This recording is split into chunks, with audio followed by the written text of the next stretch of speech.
The rules for the points classification has changed for the second time in recent years, and the competition for the green jersey will be strong. With the ratio of points skewed heavily towards stage winners, the sprinter with the largest victory tally is likely to be taking the jersey home. There are only 9 flat days in the entire race, and with one of these the cobble stage to comply, each one will be hotly contested.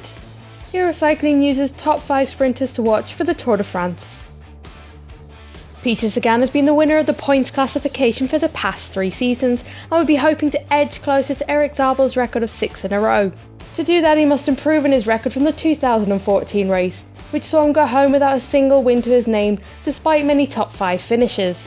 After a poor start to the year, the Slovakian champion has been flying high recently with a surprising GC win in California and 2 stage wins at the Tour de Suisse. Mark Cavendish will be looking for redemption at the Tour de France after he crashed out on stage 1 last year.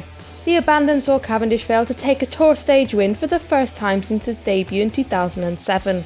Cavendish's recent performance at the Tour de Suisse, where he failed to take a single stage win, would have been disappointing for the Manxman, but he goes into the race with 12 victories this season.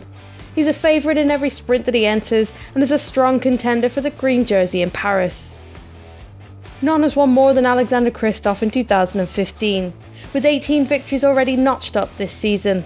Among his wins this year was his second monument at the Tour of Flanders, which capped off a very successful Classics campaign. Kristoff's been in strong form recently, with a handful of victories at his home in Norway, before an impressive win during the Tour de Suisse. Kristoff won his first Grand Tour stages at last year's Tour, and with a strengthened lead-out train it'll be hard to beat him in the sprints. As German television begin broadcasting the Tour de France for the first time in years, André Greipel is one of the men they'll be looking at to deliver the victories. After making changes to his calendar, which included his first trip to the Giro d'Italia in 5 seasons, the wins came slower to Greipel.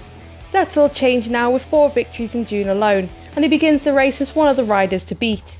As ever, the green jersey's not his focus, but it could come his way if he can seal a stage win or 2. Michael Matthews will finally make his debut at the Tour de France after a training crash put an end to his hopes last season. After a strong 2014, Matthews has continued to make big steps forward this year.